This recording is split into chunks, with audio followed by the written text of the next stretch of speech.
Hello scientist, exercise 3.10 का 6th question करेंगे। 6th question के अंदर इसने बोला है सोल्व द फॉलोइंग। तो अपने कोई क्वेश्चंस दे रखी है साइंटिस्ट, देखते हैं कौन सी क्वेश्चंस दे रखी है, उसको सोल्व करना है। इसने बोला है 2 sin square x, 2 sin square x plus √3 cos x plus 1 is equal to 0। ठीक है, तो यहाँ पे देखिए साइंटिस्ट, इसने अपने पास है क्वाड्रेटिक इक्वेशंस दे रखी है, लेकिन वो इक्वेशन साइन और कोस की कंबाइंड फॉर्म में दे रखी है इसने। तो हम इसके अंदर क्या करेंगे, इस साइन स्क्वायर एक्स को हम कोस की फॉर्म में कन्वर्ट कर देंगे। ठीक है, क्योंकि अपने पास जो टोटल टर्म है बाद में कोस एक्स की फॉर्म में आ जाएगी, और जो क्वाड्रेटिक इक्वेशन है वो कोस एक्स की फॉर्म में आने के बाद हम उसको सोल्व कर लेंगे। ठीक है, तो यहाँ पे देखिए इसने दे रखा है 2 sin स्क्वायर एक्स दिया है, 2 into sine square x. Scientist sign square x को हम क्या लिख सकते हैं, इसको हम लिख सकते हैं 1 माइनस कोस स्क्वायर एक्स। ठीक है, क्योंकि अपने को पता है कि sine square x plus cos square x is equal to 1 होता है। तो वहाँ से साइन स्क्वायर एक्स की वैल्यू फाइंड करेंगे तो अपने पास आएगा 1 माइनस कोस स्क्वायर एक्स। ठीक है, प्लस के अंदर √3 cos x plus 1 is equal to 0। 2 into 1 करेंगे तो 2 माइनस 2 कोस स्क्वायर एक्स, इस 2 की इसके साथ मल्टीप्लाई कर दी। ठीक है, प्लस के अंदर √3 cos x plus 1 is equal to 0 है।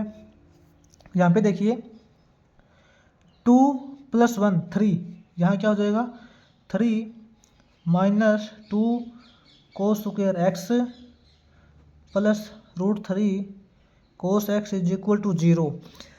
यहाँ पे साइंटिस्ट अपने पास देखिए क्वाड्रेटिक इक्वेशंस आ गई है कोस एक्स की फॉर्म में।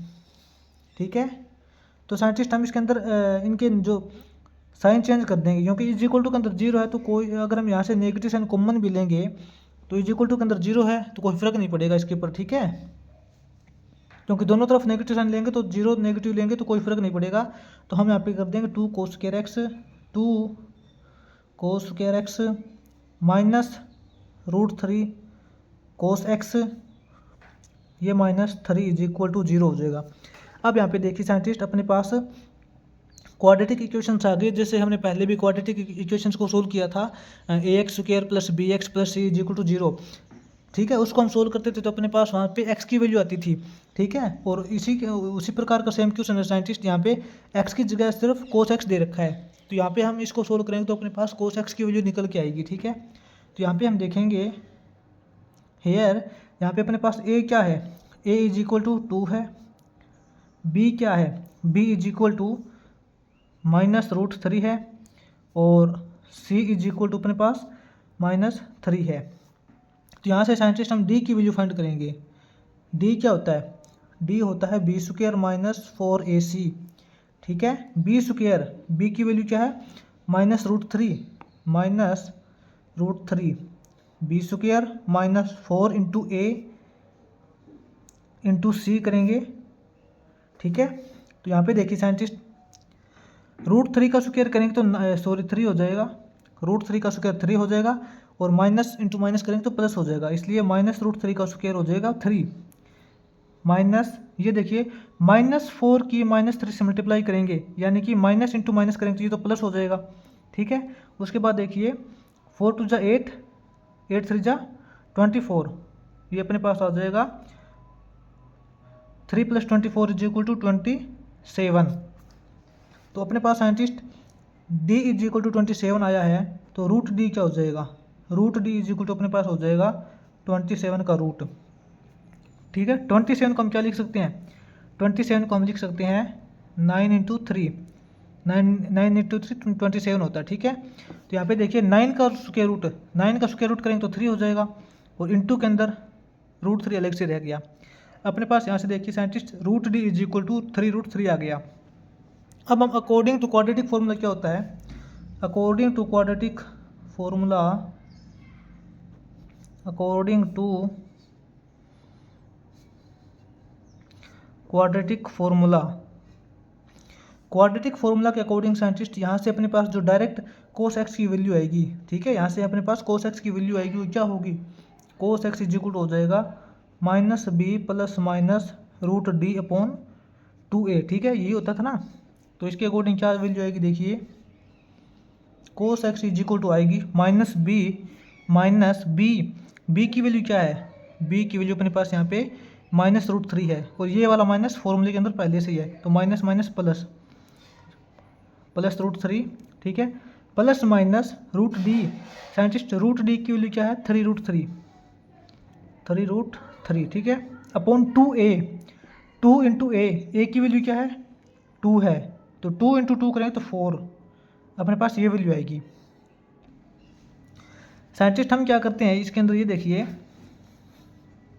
cos x is equal to √3 common निकाल लेते हैं, क्योंकि दोनों टर्म के अंदर √3 दे रखा है, ठीक है।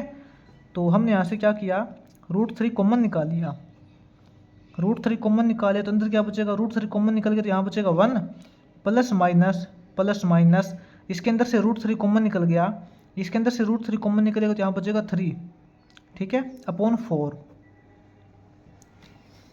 अब ये देखिए साइंटिस्ट, अपने पास cos x की दो वैल्यू आएगी, cos x की दो वैल्यू कौन सी आएगी, एक तो ये देखिए √3/4 तो है ही, √3/4 है, इंटू के अंदर यहाँ पे देखिए साइंटिस्ट 1 + 3 है, 1 + -3 है, यानी कि हम एक बार प्लस का लेंगे और एक बार माइनस का लेंगे।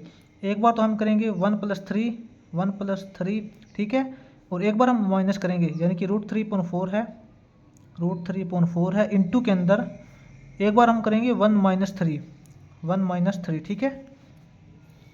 अब देखिए cos x is equal to, यहाँ पे देखिए साइंटिस्ट √3/4 इंटू 1 + 3 4 होता है, तो 4 से 4 कैंसिल हो जाएगा, ठीक है।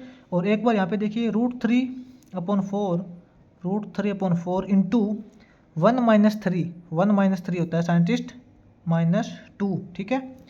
तो यहाँ से देखिए साइंटिस्ट -2 से कटेगा 2 पे, ये क्या वैल्यू आएगी अपने पास, यहाँ पे देखिए cos x की वैल्यू आई है, 4 से 4 कैंसिल हो गया, यहाँ पे बचा √3, ठीक है, और यहाँ पे क्या वैल्यू आई है -√3/2, -√3/2।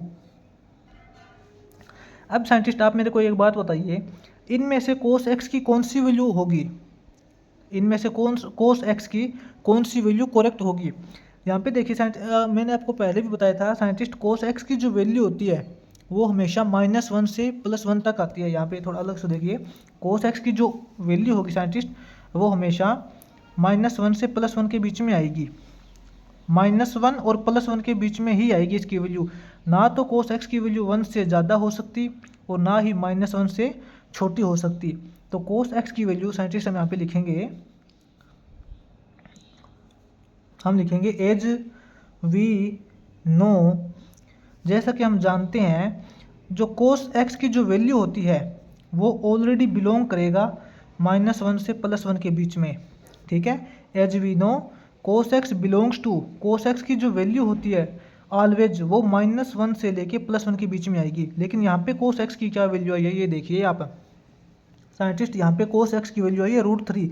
√3 का मतलब क्या होता है, √3 का मतलब होता है लगभग 1.7, ठीक है। यहाँ पे देखिए √3 का मतलब होता है लगभग 1.7 समथिंग होता है। 1.7 का मतलब ये तो 1 से बड़ी हो गई, 1 से बड़ा हो गया 1.7 है, ये तो नहीं आ सकती, ठीक है। ये देखिए -√3.2, साइंटिस्ट √3 का मतलब मैंने आपको बताया था कि लगभग 1.7 आता है कुछ, ठीक है। 1.7/2 करेंगे अपने पास क्या आएगा, लगभग समथिंग 0.9 आएगा, समथिंग 0.9 आएगा।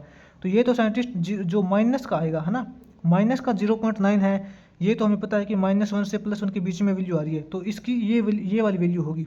तो हम यहाँ पे लिखेंगे इसलिए जो cos x की जो वैल्यू होगी, cos x की जो वैल्यू होगी वो ये वाली होगी -√3/2, ठीक है। अब इसको हम आगे सोल्व करेंगे साइंटिस्ट, ये देखिए साइंटिस्ट यहाँ पे देखिए cos x is equal to -√3.2 दे रखा है, इसको कैसे लिखेंगे हम, cos x is equal to -√3.2 को क्या लिखेंगे, इसको लिखेंगे cos π/6, ठीक है। साइंटिस्ट π/6 का मतलब होता है 30 डिग्री, और हमें पता है cos 30 डिग्री की वैल्यू ही √3.2 होती है, ठीक है। तो हमने यहाँ पे लिख दिया cos x is equal to -cos π/6, cos x is equal to, scientist यहाँ पे माइनस का सिंबल हमें ख़त्म करना है, क्योंकि अपने पास आइडेंटिटी लगानी है हमें cos x is equal to cos x y, cos x is equal to cos y, ये हमें आइडेंटिटी यहाँ पे लगानी है। तो ये देखिए माइनस कोस पाई बाई 6 को हम ऐसे लिख सकते हैं क्या, कोस पाई माइनस पाई बाई 6, क्योंकि आपको पता है साइंटिस्ट पाई का मतलब होता है 180 डिग्री, ठीक है। कोस 180 माइनस थीटा क्या होता है, कोस 180 माइनस थीटा कोस थीटा ही होता है। और कोस 180 माइनस करते हैं, 180 माइनस थीटा करने के बाद आपको पता है सेकंड क्वाड्रेंट आता है, और सेकंड क्वाड्रेंट के अंदर कोस नेगेटिव होता है, तो नेगेटिव रिजल्ट देगा, ठीक है। तो इसको हमने इस फॉर्म में लिख लिया। यहाँ पे देखिए अब cos x is equal to cos pi minus pi by 6 करेंगे तो यहाँ पे क्या होगा, 6 एलसीएम लेंगे तो यहाँ पे हो जाएगा 6 पाई माइनस पाई 5 पाई अपॉन 6। अब अपने पास देखिए साइंटिस्ट ये टर्म आ गई, cos x is equal to cos 5 pi by 6। अब देखिए इसको आगे सोल्व करते हैं। क्या टर्म आई थी साइंटिस्ट अपने पास टर्म आई थी cos x is equal to cos 5 pi by 6, ठीक है। अब यहाँ पे साइंटिस्ट हम वो वाली आइडेंटिटी यूज करेंगे, यूजिंग, हमें पता है साइंटिस्ट यदि cos x is equal to cos y होता है, देन उस टाइम पे एक्स क्या होता है, cos x is equal to cos y होता है, तो एक्स इज इक्वल टू होता है 2n pi plus minus Y, ठीक है, ये होता है। यहाँ पे देखिए cos x is equal to cos 5 pi by 6 दे रखा है, यानी कि cos x is equal to cos y दे रखा है। Cos x is equal to cos y होता है, तो एक्स की वैल्यू क्या होती है, ये वाली, तो हम यहाँ पे बोलेंगे x is equal to 2n pi plus minus y, यानी कि 5 पाई बाई 6, ये वैल्यू आ जाएगी साइंटिस्ट की, x is equal to 2n pi plus minus 5 pi by 6, ये हो जाएगा, ठीक है। ये अपना हो जाएगा 6th क्वेश्चन कंप्लीट।